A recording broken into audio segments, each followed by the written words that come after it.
Welcome to JTV. ముందుగా headlines చూద్దాం. TPCC అధ్యక్షులు ఎమ్మెల్సీ మహేష్ కుమార్ గౌడ్ ఈ నెలాఖరుకు కార్పొరేషన్ బోర్డు చైర్మన్ల భర్తీ. గ్లోబల్ సమ్మిట్ తో తెలంగాణకు భారీ పెట్టుబడులు. ఫ్యూచర్ సిటీ, ఫోర్త్ సిటీపై ప్రభుత్వం స్పష్టత. బీఆర్ఎస్ పాలనపై తీవ్ర విమర్శలు.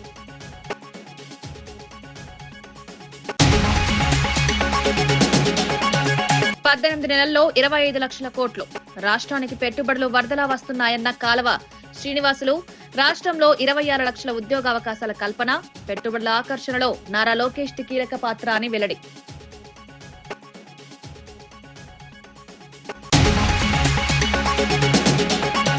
పశ్చిమ బెంగాల్ వారసత్వానికి పవన్ శంకుస్థాపన. సంస్కృతి గౌరవం కావాలని పవన్ సంకేతం. మత రాజకీయాలు సమాజ విభజనకే దారితీస్తాయని హెచ్చరిక. యువతకు చరిత్ర బోధనపై పవన్ పిలుపు.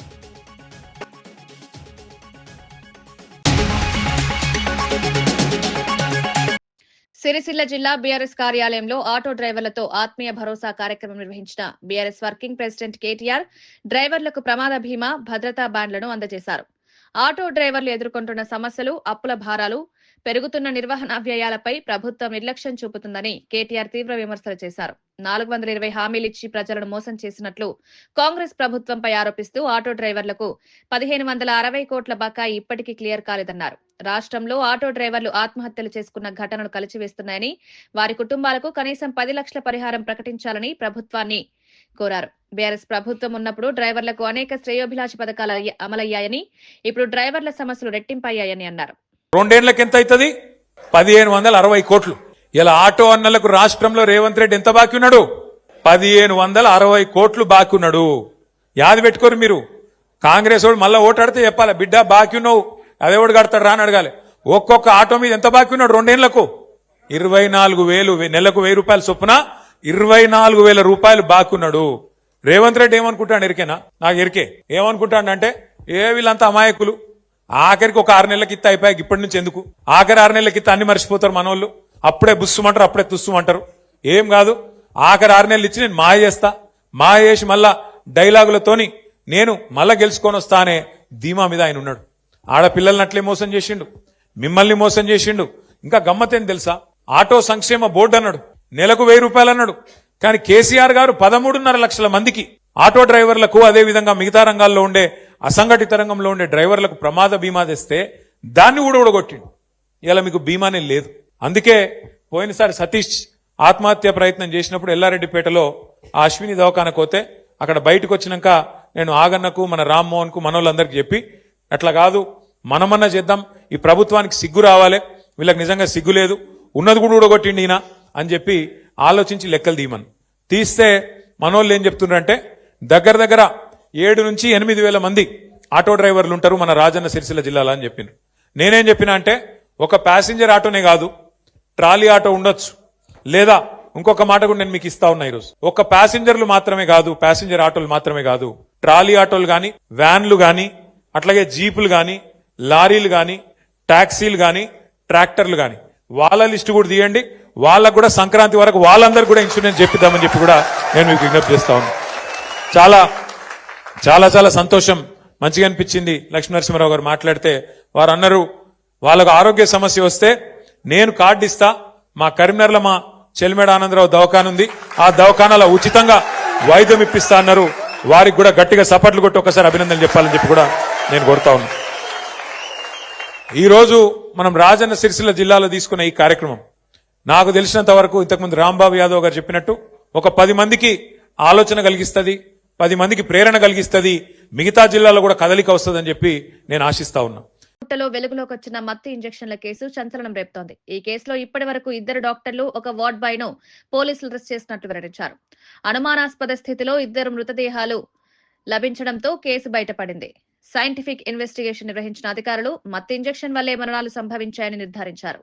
ఏబీఎస్ ఆసుపత్రి MD Jaipal Reddy, assistant surgeon Mohammed Vikaruddin, ward boy Akash ఈ ఘటనకు బాధ్యులని పోలీసులు తెలిపారు. ఆరోగ్య రంగంలో ఇటువంటి అనైతిక చర్యలు ప్రజలు ప్రాణాలు తీస్తున్నాయని, కఠిన చర్యలు తప్పవని ప్రజలు డిమాండ్ చేస్తున్నారు. వాళ్ళని చూసి ఇమీడియట్ గా క్లూస్ టీమ్, ఆ తర్వాత వేరే మిగిలిన సైంటిఫిక్ ఇన్వెస్టిగేషన్ స్టార్ట్ చేసి వెరిఫై చేసి చెక్ చేస్తే ఆ ఆటో వాళ్ళు ఏదైతే ఆటోలో కూర్చొని చనిపోయి ఉన్నారో ఆ పక్కననే ఈ ఎథ్రేనియం వాయిల్స్, ఆ తర్వాత సిరంజీలు కనిపించినాయి. ఆ తర్వాత వాళ్ళ చేతిలో కూడా ఇంజెక్షన్ చేసుకున్న మరకలు కనిపించినాయి. అవి చూసి ఈ ఇంజెక్షన్ మూలకంగానే అయి ఉండొచ్చు అన్నది నిర్ధారణకు వచ్చినారు. ఆ తర్వాత ఆ ప్లేస్లో వీళ్ళతో ఎవరెవరు ఉన్నారు, వీళ్ళ ఫ్రెండ్స్ ఎవరు అన్నది ఇన్వెస్టిగేట్ చేసి చార్ గారు, ఇన్స్పెక్టర్ గారు, ఏసీ గారు, ఆ తర్వాత టీం అంతా వెరిఫై చేసినారు. వెరిఫై చేసి ఎంక్వైరీ చేస్తే వీళ్ళకి ఈ చనిపోయిన వాళ్ళిద్దరు జహాంగీర్ ఖాన్ 25 years, ఇతను ఆటో నడుపుతాడు. ఆ తర్వాత ఇర్ఫాన్ 29 years, ఇతను కూడా ఆటో నడుపుతాడు. రాష్ట్ర రాజకీయాల్లో ముఖ్యమంత్రి రేవంత్ రెడ్డి చూపుతున్న విజన్ పై సీనియర్ కాంగ్రెస్ నేత వి హనుమంతరావు ప్రశంసలు కురిపించారు. తన రాజకీయ జీవితంలో ఎన్నో ముఖ్యమంత్రులను చూసినప్పటికీ ఇంత స్పష్టమైన దూరదృష్టి ఉన్న నేత ఒక్కరే రేవంత్ అని పేర్కొన్నారు. సర్కార్ పాఠశాలల్లో చదివిన రేవంత్ విద్యపై ప్రేమతో గ్లోబల్ సమ్మిట్ ను విజయవంతంగా నిర్వహించడం గొప్ప విషయమని పేర్కొన్నారు. సమానంగా సంపద సృష్టించి అందరికీ న్యాయం చేసే దిశగా రేవంత్ పాలన సాగుతోందని అభినందించారు. ఉస్మానియా యూనివర్సిటీ అభివృద్ధిపై ఏ ముఖ్యమంత్రి ఇంతవరకు చూపని కమిట్మెంట్ ను రేవంత్ చూపుతున్నారని తెలిపారు. బడుగు బలైన వర్గాల వారికి కూడా అవకాశం కల్పించారు. మైనార్టీలకు, క్రిస్టియన్స్కు, బీసీలకు అందరికీ కూడా అవకాశం ఇచ్చాడు. ఇవాళ ప్రతి ఒక్కరు కూడా ఏమో ఒక కొత్త ఆలోచన, అపోజిషన్ పార్టీ ఒకటే మాట్లాడుతుంది.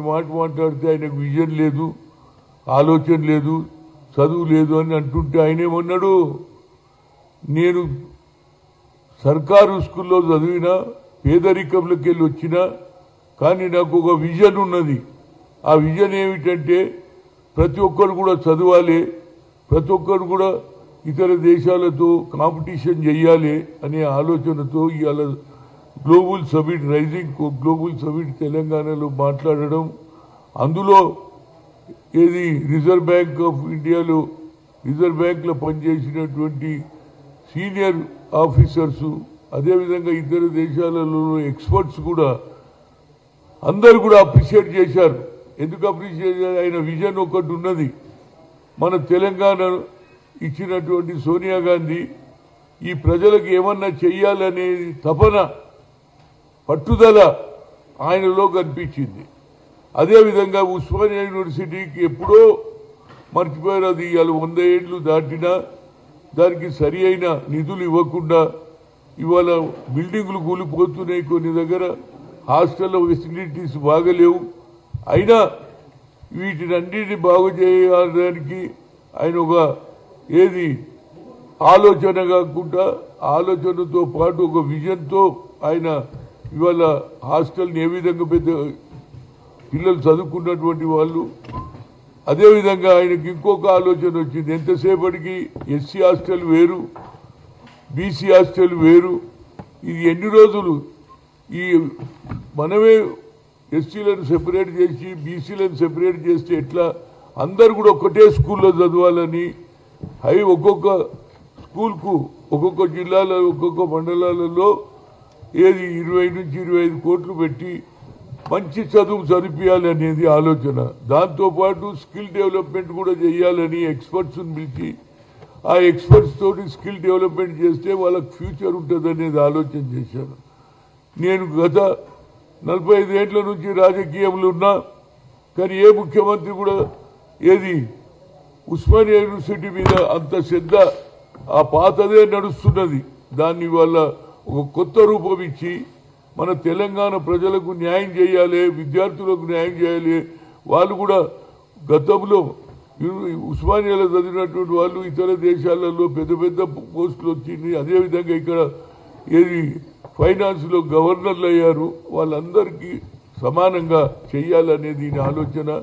నా ఉద్దేశంలో అందరు ముఖ్యమంత్రులను చూశాను. ఈయనకు ఒక విజన్ ఉన్నది. ఈ విజన్ 2047 వరకు మన ఆర్థిక వ్యవస్థ బాగుండాలి. గత ప్రభుత్వం కేవలం అప్పులు చేసి ఆ అప్పులతోటే నడిపించారు. ఈయననేమో సంపద సృష్టించి ఆ సంపదలతోటి ప్రజలకు న్యాయం చేయాలనే ఆలోచనతో ఇవాళ నేను నా లెక్క ప్రకారంగా 5 లక్షల కోట్ల ఏది డబ్బు పెట్టడానికి ఇతర దేశాల్లో వచ్చిన కంపెనీలు అన్నీ పెడుతున్నాయి. నిజంగా కూడా ఇవాళ ఉస్మానియా యూనివర్సిటీలో చాలా మంది గతంలో ఉన్నటువంటి ముఖ్యమంత్రి ఒక్కసారి కూడా ఏది ఉస్మానియా యూనివర్సిటీకి రాలేదు. ఈ ముఖ్యమంత్రి రావడంతో ఒక్కసారి పోయాడు.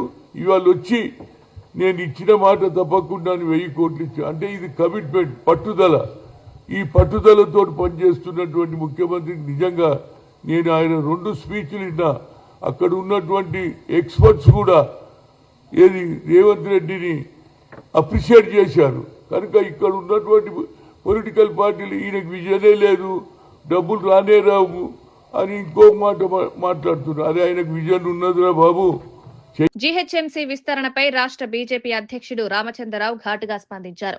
అఖిలపక్షం అభిప్రాయం లేకుండా ప్రజలతో చర్చించకుండా జీహెచ్ఎంసీ డివిజన్లు పెంచడం ప్రజాస్వామ్య విరుద్ధమని విమర్శించారు. ఈ విస్తరణలో మజ్లిస్ పార్టీకి లాభం చేకూర్చే కుట్ర ఉన్నట్టుగా అనిపిస్తోందని ఆరోపించారు. జీహెచ్ఎంసీని 3 విభాగాలుగా విభజించి ఒక భాగాన్ని ఏఐఎంఐఎం కు ధారాదత్తం చేసే పంథాలో ప్రభుత్వం వ్యవహరిస్తోందని రామచంద్ర ఆరోపించారు. ప్రజల అభిప్రాయాన్ని పక్కన పెట్టి రాజకీయ ప్రయోజనాల కోసం జరుగుతున్న ఈ చర్యను ప్రజలు తీవ్రంగా వ్యతిరేకించాలని పిలుపునిచ్చారు.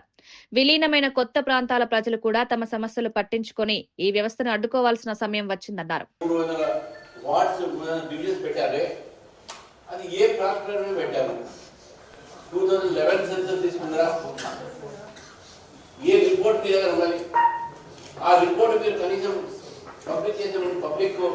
పెడితే దాంట్లో కొంత ఆపరేషన్స్ వస్తున్నాయి. ఇప్పుడు మీరు వారం రోజులు ఆపరేషన్ ఇచ్చారు. మీ రిపోర్ట్ కూడా ఎట్లా ఇస్తారు ఆపరేషన్స్? కాబట్టి ఈరోజు ఈ 300 వార్డులు కూడా మీరు పెంచి ఇటు మజ్లీసు దాదాపు 70 వార్డులలో గెలవాలి. కొత్త ఒక ఏరియాస్ వచ్చినాయి కూడా దాంట్లో కూడా 10-15 గెలవాలి అనేటువంటి వెసులుబాటు చేయడానికి, మజ్లీస్ మాత్రమే లాభం చేయడానికి ఈరోజు ఈ యొక్క స్టెప్ తీసుకున్నారని స్పష్టంగా కనబడుతున్నాం. గ్లోబల్ సమ్మిట్ అనంతరం టీపీసీసీ చీఫ్ మహేష్ కుమార్ గౌడ్ మీడియాతో మాట్లాడుతూ తెలంగాణలో పెట్టుబడుల ప్రవాహం రాష్ట్ర అభివృద్ధికి శుభపరిణామమని పేర్కొన్నారు. 5.75 లక్షల కోట్ల పెట్టుబడులు రాష్ట్రానికి గర్వకారణమని, దీన్ని జీర్ణించుకోలేక మాజీ మంత్రి హరీష్ రావు విమర్శలు చేస్తున్నారన్నారు. 2 సంవత్సరాల కాంగ్రెస్ పాలన, 10 సంవత్సరాల బీఆర్ఎస్ పాలనపై ఓపెన్ డిబేట్ కు సిద్దమని ప్రకటిస్తూ హరీష్ రావు కూడా సిద్దమా అని ప్రశ్నించారు. సమ్మిట్ ద్వారా ఐటీ పరిశ్రమలు, ఏరోస్పేస్, హెల్త్ కేర్ రంగాల్లో భారీ అవకాశాలు సృష్టించబడ్డాయన్నారు. సీఎం రేవంత్ రెడ్డి నాయకత్వంలో తెలంగాణను అభివృద్ధి వైపుకు నడిపేందుకు ప్రభుత్వం 5 లక్షలకు పైగా కోట్ల రూపాయలు పెట్టుబడులు వస్తున్నాయంటే 5.75 లక్షల కోట్ల పెట్టుబడి వస్తుందంటే ఇట్స్ ఎ గ్రాండ్ సక్సెస్. దాన్ని జీర్ణించుకోలేక హరీష్ రావు గారు ఏదేదో మాట్లాడుతూ ఉన్నారు. హరీష్ రావు గారిని సూటిగా అడుగుతూ ఉన్నాను. 10 ఏళ్ళు మీరు రాజ్యం ఏలినారు. 10 ఏళ్ల కాలంలో మీరు తెచ్చిన పెట్టుబడులు ఎంత, మీరు తెచ్చిన విదేశీ పెట్టుబడులు ఎంత, మీరు తీసుకొచ్చిన గ్లోబల్ కంపెనీలు ఎన్ని, మీరు నెలకొల్పిన కంపెనీలు ఎన్ని, మీరు ఇచ్చిన ఉద్యోగాలు ఎన్ని, ఇవన్నీ కూడా లెక్కేసుకుంటే బొక్కలు ఇరుగుతాయి. 10 ఏళ్ళు మీరు ఒక విజన్ లేకుండా శుద్ధిలేని సంసారం నడిపారు. మీరు కేసీఆర్ గారు, కేటీఆర్ గారు. ఇవాళ దూరదృష్టితో ఒక విజన్ ముఖ్యమంత్రి ఇన్ని లక్షల కోట్ల పెట్టుబడులకి ఆస్కారం కలిగే విధంగా గ్లోబల్ సమ్మిట్ నిర్వహిస్తే కడుపు మంటతో మాట్లాడుతూ ఉన్నారు. మేము ఎప్పుడైనా సిద్ధం. మీరు 10 ఏళ్లలో చేసినటువంటి అభివృద్ధి, సంక్షేమం, మేము 2 ఏళ్ళలో చేసిన అభివృద్ధి, ఇచ్చిన సంక్షేమం మీద డిబేట్కి రెడీ. మీరు ఎక్కడంటే అక్కడ డిబేట్ చేసుకుందాం. మీరు 10 ఏళ్ళలో నిరుద్యోగులకు ఇచ్చిన ఉద్యోగాలు ఎంత, మేము 2 ఏళ్ళలో నిరుద్యోగాన్ని తీర్చినటువంటి ఘనత కాంగ్రెస్ ప్రభుత్వానికి. టీడీపీ పొలిట్ బ్యూరో సభ్యుడు కాలవ శ్రీనివాసులు మాట్లాడుతూ రాష్ట్రంలో పెట్టుబడుల క్యూ కనిపించడం చంద్రబాబు నాయకత్వంపై నమ్మకాన్ని నిదర్శనమన్నారు. అమరావతిలో జరిగిన మీడియా సమావేశంలో ఆయన మాట్లాడుతూ ఆధునిక ఆవిష్కరణలు, పారదర్శక పాలన, సాంకేతిక ఆధారిత అభివృద్ధి దృక్పథమే పెట్టుబడిదారులను ఆకర్షిస్తున్నాయని పేర్కొన్నారు. రాష్ట్రంలో పరిశ్రమలకు అనుకూల వాతావరణం సృష్టించడంలో చంద్రబాబు అనుభవం దేశవ్యాప్తంగా గుర్తింపు పొందిందని తెలిపారు. IT, electronics, aerospace, green energy రంగాల్లో ప్రపంచ కంపెనీలు రాష్ట్రంతో ఒప్పందాలు చేసుకునేందుకు ఆసక్తి చూపిస్తున్నాయన్నారు. గత ప్రభుత్వంలో అభివృద్ధి ఆగిపోయినప్పటికీ కొత్తగా ఏర్పడిన ప్రభుత్వం వేరుగా నిర్ణయాలు తీసుకుంటూ పెట్టుబడులను ఆకర్షిస్తోందని కాలవ శ్రీనివాసులు వివరించారు. ఒక స్పష్టమైన హామీ ఇచ్చింది రాష్ట్ర ప్రజానికానికి, ముఖ్యంగా నిరుద్యోగ యువకులకు. రానున్న 5 సంవత్సరాల కాలంలో 20 లక్షల ఉద్యోగ ఉపాధి అవకాశాలు కల్పించడమే ధ్యేయంగా చంద్రబాబు నాయుడు గారి నాయకత్వంలో ఏర్పడే ప్రభుత్వం కృషి చేస్తుందని స్పష్టంగా చెప్పాం. దాంట్లో భాగంగానే మా యువనాయకుడు నారా లోకేష్ బాబు గారు తను ప్రాతినిధ్యం వహిస్తున్న విద్యాశాఖను సమర్థంగా నడుపుతూనే అనేక సంస్కరణలు తీసుకొస్తూ మెరుగైన విద్యా ప్రమాణాలు నెలకొల్పడానికి నిత్యం కృషి చేస్తూనే పెట్టుబడులను ఈ రాష్ట్రానికి తీసుకురావడానికి అనేక దేశాల్లో పర్యటిస్తూ అనేక ప్రముఖ పారిశ్రామికవేత్తలను కలుస్తూ వారితో సమావేశాలు నిర్వహిస్తూ ఈ రాష్ట్రంలో పెట్టుబడులు పెడితే ఎలాంటి అవకాశాలు ఉన్నాయి, ఈ రాష్ట్రానికి భవిష్యత్తు ఏ విధంగా ఉండబోతోందో వాళ్ళందరికీ వివరిస్తూ పెట్టుబడులను ఆకర్షించడానికి నిరంతరం పనిచేస్తూ ఉన్నారు నారా లోకేష్ బాబు గారు. వీళ్ళందరి సమన్వయంతో భాగస్వామ్యంతో ఆంధ్రప్రదేశ్ రాష్ట్రం అనేక దిగ్గజ పరిశ్రమలకు నిలయంగా మారబోతోంది. ముఖ్యంగా విశాఖలో వస్తున్న పరిశ్రమలు, విశాఖ సమ్మిట్లో, పార్ట్నర్షిప్ సమ్మిట్లో మేము చేసుకున్న ఒప్పందాలు సుమారు 640 సంస్థల్లో సగానికి పైగా ఎంఓయూలు చేసుకొని వదిలేయలే. తదనంతర కార్యక్రమాలు ప్రారంభం చేశాయి. 7,60,000 కోట్ల రూపాయల పెట్టుబడులు పెట్టే సంస్థలు ఈపాటికే ప్రాథమికంగా వాటి కార్యక్రమాలన్నీ కూడా ప్రారంభం చేశాయని ఈ సందర్భంగా నేను యువతకు విన్నవిస్తూ ఉన్నా. ఇదంతా కూడా ఆషామాషి కాదు. 5 ఏళ్ల జగన్మోహన్ రెడ్డి విధ్వంసకర పరిపాలనలో పారిశ్రామికవేత్తలు, పెట్టుబడిదారులు పారిపోయిన నేపథ్యం, ఆంధ్రప్రదేశ్ వైపు కన్నెత్తి చూడడానికి కూడా భయపడే సందర్భంలో చంద్రబాబు నాయుడు గారు ఈ రాష్ట్ర పాలనా పగ్గాలు చేపడితే పారిశ్రామికవేత్తల్లో నమ్మకాన్ని, విశ్వాసాన్ని పాదుకొల్పడానికే కొంత సమయం పట్టింది. తరువాత వందే మాతరం 150 ఏళ్ల వేడుకల సందర్భంగా పార్లమెంట్లో మాట్లాడిన సానా సతీష్ బాబు చరిత్ర మనల్ని విడగొట్టకుండా కలపాలని స్పష్టం చేశారు. కాకినాడ స్వస్థలంలో జరిగిన కీలక సంఘటనలను గుర్తు చేసుకుంటూ 1923లో జరిగిన ఏఐసిసి సమావేశంలో మౌలానా మహ్మద్ అలీ జవహర్ వందే మాతరాన్ని తక్కువ చేసి సభను వీడిన ఘటనను ప్రస్తావించారు. కాంగ్రెస్ పార్టీ ఆ తప్పిదానికి ఆయన పేరునే జ్ఞాపకంగా పెట్టుకున్నారన్న చరిత్రను గుర్తు చేశారు. దేశ స్వాతంత్ర్యోద్యమానికి కాకినాడ విశిష్ట పాత్రను పేర్కొంటూ వందే మాతర గీతం దేశ ప్రజలను ఏకం చేసే శక్తి అని తెలిపారు. పార్లమెంటు వేదికపై మాట్లాడే అవకాశం లభించడం తన మాతృభూమి ఇచ్చిన గౌరవం అని పేర్కొన్న సతీష్ బాబు దేశ సమగ్రత, జాతీయ భావన కోసం చరిత్ర నుంచి నేర్చుకోవాల్సిన అవసరాన్ని హైలైట్ చేశారు.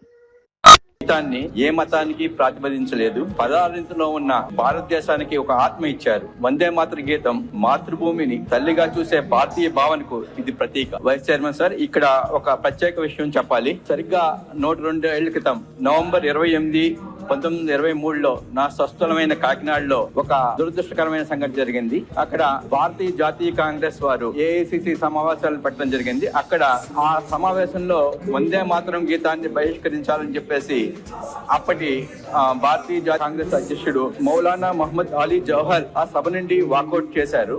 ఆ చేయటం వలన అక్కడ వందే మాతరం గీతానికి జరిగిన అవమానంగా మేము భావించి గత నెలలో మేము అక్కడ వందే మాతరం గీతానికి 150వ సంవత్సరము ఉత్సవాలు అక్కడ చేయడం జరిగింది. అయితే ఒక విషయం ఏంటంటే అక్కడ మౌలానా ఆలీ పేరు మీద ఒక రోడ్డు కూడా పెట్టడం జరిగింది. ఎందుకంటే ఎక్కడైతే బహిష్కరించారో బహిష్కరించిన చోట ఆయన పేరు పెట్టడం జరిగింది. గత నెల నవంబర్ 7న నా తోటి సభ్యులు రాధామోహన్ దాస్ గారు, భారతీయ జనతా పార్టీ అధ్యక్షుడు మాధవ్ గారు, చంద్రబాబు నాయుడు గారు ఇచ్చిన పిలుపు మేరకు మేము వందే మాతరం ఉత్సవాలు రాష్ట్ర ప్రభుత్వం మొత్తం చేస్తుండగా దాంట్లో అక్కడికి వెళ్ళి ఆ పేరుని మౌలానా ఆలీ వీధి పేరుని మార్చి దాన్ని వందే మాతరం మార్గంగా మార్చడం జరిగింది. ఇది నాకు వచ్చిన అదృష్టంగా నేను భావిస్తున్నాను. ఇది కేవలం రోడ్డు పేరు మార్పు మాత్రమే కాదు, ఇది భారత జాతీయ చైతన్యానికి ఇచ్చిన గౌరవంగా నేను భావిస్తున్నాను. నా స్వస్థలం కాకినాడ నుంచి దేశానికి వెళ్లే సందేశం ఏంటంటే, చరిత్ర మనల్ని విడగొట్టకూడదు, చరిత్ర మనల్ని కలపాలి. ఈ 150 ఏళ్ల వందే మాతరం వేడుకల సభలో పాల్గొనే ఈ అవకాశాన్ని ఇచ్చిన మా నాయకుడు నారా చంద్రబాబు నాయుడు గారికి ప్రత్యేక ధన్యవాదాలు తెలుపుతున్నాను. వందే మాతరం, భారత్ మాతాకి జై. తిరుపతి జిల్లా శ్రీకాళహస్తిలో 7 గంగమ్మ తల్లి జాతర సందర్భంగా దేవస్థానం తరపున సారిని ఘనంగా సమర్పించారు. ఎమ్మెల్యే బొజ్జల సుధీర్ రెడ్డి, దేవస్థానం చైర్మన్ కొట్టేసాయి, ఈవో బాపిరెడ్డి సాంప్రదాయ పద్ధతి కార్యక్రమంలో పాల్గొన్నారు. అమ్మవారికి ప్రత్యేక పూజలు నిర్వహించి భక్తుల సంక్షేమం కోసం ప్రార్థనలు చేశారు.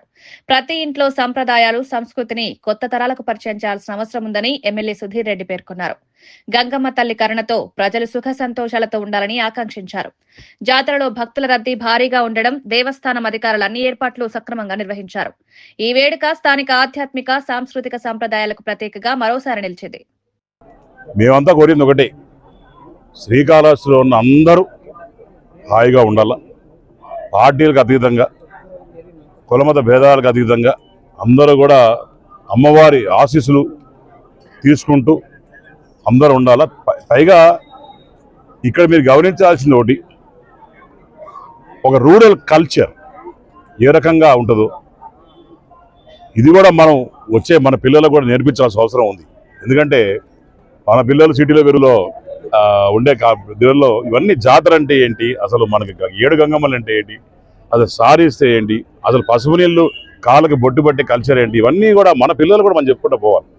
తప్పకుండా ఆ గంగమ్మ తల్లి, ఆ శివుడి ఆశీస్సులు మన కాళహస్తి మీద కాకుండా భారతదేశం మీద ఎక్కడ ఇబ్బంది లేకుండా హాయిగా ఉండాలని చెప్పి నేను ఆ స్వామివారిని కోరుకుంటున్నాను. అట్నే వచ్చే శివరాత్రి కూడా రంగరంగ వైభవంగా చేద్దామని చెప్పి ప్రిపేర్ అవుతున్నాం. అట్నే వచ్చే ఆదివారం సాయంత్రం 3 గంటలకి వాజ్పేయి గారి విగ్రహం కూడా ప్రతిష్ఠించడానికి మరి చంద్రబాబు నాయుడు గారు, మోడీ గారు, పవన్ కళ్యాణ్ గారు, కూటమి ప్రభుత్వం అంతా కూడా పూనుకుని బస్సు యాత్ర కూడా స్టార్ట్ చేసి బ్రహ్మాండంగా చేస్తాను. రేణిగుంటలో పెట్టడం జరుగుతుంది. 14వ తేదీ కూడా అందరూ కూడా మిత్రులు అందరూ కూడా అన్ని పార్టీల వాళ్ళు, ఎందుకంటే ఇది గాడ్ ఆఫ్ హైవేస్ అంటారు మామూలుగా. ఎందుకంటే కల్చర్, ఆ స్పీడ్ కల్చర్ తీసుకొచ్చి వేసింది కేవలం ఆయన కాబట్టి ఆయనకి దీనికన్నా మనం పెద్దగా ఏం చేయలేము ఆయన దానికన్నా. సో 14వ తేదీ ఆయన మరి స్టాచ్యూని ఇనాగరేట్ చేసుకుంటున్నాం అని చెప్పి అందరికి కూడా ఆహ్వానితులు అని చెప్పి తెలియజేసుకుంటున్నాం. Thank you. భారతదేశంలో ఎక్కడా లేని విధంగా 7 గంగమ్మలు ఒకే దగ్గర నుంచి బయలుదేరి మరి ఇక్కడ ముత్యాల 3 వీధిలో ఉన్నటువంటి గంగమ్మ ఆలయానికి చేరుకుని ఇక్కడి నుంచి గంగమ్మలకి ముసుగులు తీసి ఊరు మొత్తం కూడా గంగ జాతర చేసుకునే పరిస్థితి మనం చూస్తున్నాము. కానీ చరిత్రలో ఏ ఊర్లో కానీ ఎక్కడ జరగదు అన్నమాట కాళహస్తి జరిగినట్టు. మరి ఈ సంవత్సరం, గత సంవత్సరం కూడా మన శాసనసభ్యులు సుధీర్ రెడ్డి గారు ప్రత్యేకమైన దృష్టి సారించి అన్ని గంగమ్మలన్నీ కూడా ఒక ఏకతాటిపైకి తీసుకొచ్చి అందరూ కూడా చాలా. ముఖ్యమంత్రి రేవంత్ రెడ్డి విద్యపై చూపుతున్న ఆసక్తిని ప్రొఫెసర్ కాసిం ప్రశంసించారు. 30 సంవత్సరాల క్రితం గీతమ్మను ప్రేమించిన రేవంత్ ఇప్పుడు విద్యను ప్రేమిస్తున్నారన్న వ్యాఖ్య రాజకీయ వర్గాల్లో చర్చనీయాంశమైంది.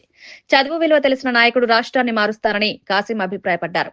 పాఠశాలల అభివృద్ధి, ఉన్నత విద్యలో సంస్కరణలు, ప్రభుత్వ విద్యను బలోపేతం చేయాలన్న సంకల్పంతో సీఎం తీసుకుంటున్న నిర్ణయాలు రాష్ట్ర భవిష్యత్తును దృఢపరుస్తాయని పేర్కొన్నారు. విద్యను ప్రాధాన్యతగా పెట్టే నాయకత్వం దొరకడం ప్రజల అదృష్టమని వ్యాఖ్యానించిన కాసిం రాబోయే రోజుల్లో విద్యారంగంలో తెలంగాణ మరో ముందంజ వేస్తుందని నమ్మకం వ్యక్తం చేశారు. ప్రతి ఉపన్యాసంలో విద్య గురించి మాట్లాడుతున్నారు. నిన్న గ్లోబల్ సమ్మిట్ లో కూడా విద్య గురించి మాట్లాడారు. ఆ విద్య అనే అమ్మాయిని ప్రేమిస్తున్నారు. ఆ ప్రేమ వారి గొంతులో ప్రాణం ఉన్నంత వరకు కొనసాగించాలని ఒక టీచర్ గా కోరుకుంటున్నారు. ఆంధ్రప్రదేశ్ ఉప ముఖ్యమంత్రి పవన్ కళ్యాణ్ పశ్చిమ బెంగాల్ గొప్ప వారసత్వాన్ని ప్రశంసిస్తూ చేసిన వ్యాఖ్యలు రాజకీయంగా ప్రధానంగా మారాయి. వందే మాతరం పుట్టిన నేల, స్వాతంత్ర ఉద్యమానికి ప్రేరణనిచ్చిన ప్రాంతం, నేతాజీ సుభాష్ చంద్రబోస్, వివేకానంద, రామకృష్ణ పరమహంస వంటి మహనీయులను అందించిన భూమి అని గుర్తు చేశారు. మత రాజకీయాలు సమాజాన్ని విభజించే ప్రమాదం ఉందని హెచ్చరించిన పవన్ ప్రజలు అప్రమత్తంగా ఉండాలని సూచించారు. పశ్చిమ బెంగాల్ ప్రజాస్వామ్యం, ధైర్యం, సాంస్కృతిక జీవన శైలి దేశానికి మార్గదర్శకమని పేర్కొన్నారు. యువతకు దేశ చరిత్ర, త్యాగాలు తెలుసుకోవాల్సిన అవసరం ఉందని పిలుపునిచ్చారు. Bengal is a kind of it's a kind of pot boiler for many movements, social movements, right from Raja Raman Rai. That Bengal today has become more of pro one religion. That is a problem in Bengal from a person who is staying in this part of India. I look at that way. And I think that has to, because as long as if government, any party, whichever is ruling, if they try to take sides, definitely the opposite side will come. It is nothing, whether you like it or not, it is a way of balancing things, that's it. I don't know about that, but once we have to understand Jogendranath Mandalji. When Ambedkar ji was the law minister here, Jogendranath Mandalji was the Pakistan law minister. And he was the one who initiated all these things, and who had, today we have that chicken neck is more because he joined all the districts to Pakistan, then East Pakistan. But what happened after some time? After 1.5 years, he wrote many letters to Jinnah. This is when he went back to his own native place, who thought they will be received well in Pakistan. There his own family members, his kith and kin were raped, their houses were burnt, and he has to live as a kind of as a refugee from his country he opted for. And who took care of him? It is Bharat. The spirit of Bharat will take everybody into their fold. It doesn't differentiate between what caste, what religion you are. That is the true spirit of Bharat. That's what in Bengal it reflected. And the kind of Noakhali incidents, how many Hindu families were butchered? We don't want that kind of thing. The appeasement has to happen. Their government should make sure whatever applies to one particular community should be applied to the equal community. Don't try to take favors. When you take favors, for the vote sake, for the vote bank politics, if you try to take a side, definitely the rest of the people will come up together. They don't have a choice. You are pushing them, you are forcing them to take a side. How come it was never there before? Why all of a sudden? That must... Kadapa MP YS Avinash Reddy Muddanur municipality mayor అభ్యర్థి పాకా సురేష్ ను అధికారికంగా ప్రకటించారు. స్థానిక ప్రజల అభిప్రాయాలు, party నేతల సూచనల ఆధారంగా ఈ నిర్ణయం తీసుకున్నామన్నారు. రేపు జరిగే ఎన్నికల్లో సురేష్ విజయం ఖాయమని అవినాష్ ధీమా వ్యక్తం చేశారు. ముద్దనూరు ఎంపీపీ అభ్యర్థిగా కొర్రపాడు ఎంపీటీసీని ఖరారు చేసినట్లు వెల్లడించారు. స్థానిక అభివృద్ధి, ప్రజా సమస్యల పరిష్కారం, వైసీపీ బలోపేతం లక్ష్యంగా ముద్దనూరులో విజయం సాధించాలని పిలుపునిచ్చారు. మరి ఇవాళ నాతో పాటు మరి కడప ఇన్ఛార్జ్ మాజీ డిప్యూటీ సీఎం అమ్జద్ బాషా గారు, మరి ఎక్స్ మేయర్ సురేష్ బాబు గారు, మా జిల్లా అధ్యక్షుడు రవీంద్రనాథ్ రెడ్డి గారు, అందరం మన ఎమ్మెల్సీ రామచంద్రారెడ్డి గారు, ఇప్పటివరకు ఉన్న ఇన్ఛార్జ్ మేయర్ గారు, డిప్యూటీ మేయర్ గారు, అందరితో కార్పొరేటర్స్ అందరితో సమావేశమై వారందరి అభిప్రాయం తీసుకున్న తర్వాత మరి పాకా సురేష్ను వైఎస్ఆర్ కాంగ్రెస్ పార్టీ మేయర్ అభ్యర్థిగా అందరం కలిసి నిర్ణయం తీసుకోవడం జరిగింది. కూటమి ప్రభుత్వంపై తీవ్ర విమర్శలతో ఆర్కే రోజా మండిపడ్డారు. ప్రజల కోపం కూటమిని కూల్చే స్థాయికి చేరిందని, కోటి సంతకాల సేకరణ పేదల తిరుగుబాటుకు నాంది అని పేర్కొన్నారు. ఎన్నికల్లో ఇచ్చిన సూపర్ 6 హామీలు అధికారంలోకి రాగానే సూపర్ ఫ్లాప్ అయ్యాయన్నారు. వైఎస్ జగన్ ప్రజల కోసం నిర్వహించిన 17 మెడికల్ కళాశాలలను చంద్రబాబు ప్రైవేటు పరం చేశారని, ఇది పేదలపై పెద్ద దెబ్బ అని వ్యాఖ్యానించారు. ప్రజలకు మంచి చేసే ధోరణి కూటమికి లేదని, రాబోయే రోజుల్లో ప్రజలే దీనికి తగిన బుద్ధి చెప్తారని హెచ్చరించారు. చేయలేదు, వాళ్ళ మీద విసిగిపోయి ఉన్నారు ప్రజలు అనడానికి నిదర్శనమే ఈ 1,30,00,000 సంతకాలను కూడా మీ అందరికి కూడా తెలియజేసుకుంటున్నా.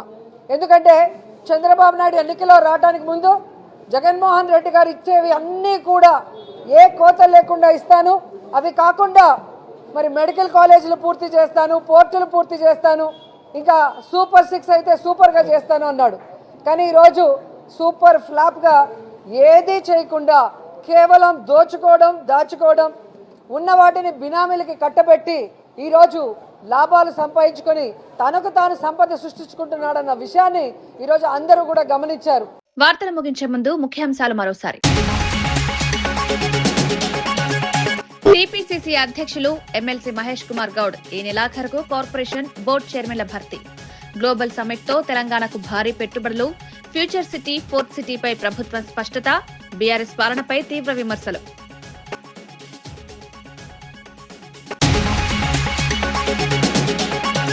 పద్దెనిమిది నెలల్లో 25 లక్షల కోట్లు రాష్ట్రానికి పెట్టుబడులు వరదలా వస్తున్నాయన్న కాలవ శ్రీనివాసులు. రాష్ట్రంలో 26 లక్షల ఉద్యోగావకాశాల కల్పన, పెట్టుబడుల ఆకర్షణలో నారా లోకేష్ కీలక పాత్ర అని వెల్లడి.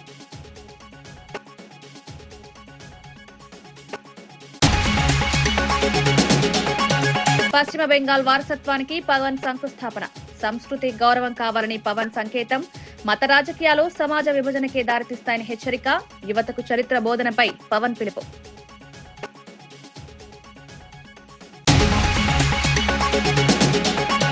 ఇవి ఈనాటి వార్తా విశేషాలు. మరో బులెటిన్లో మళ్ళీ కలుద్దాం. నమస్కారం.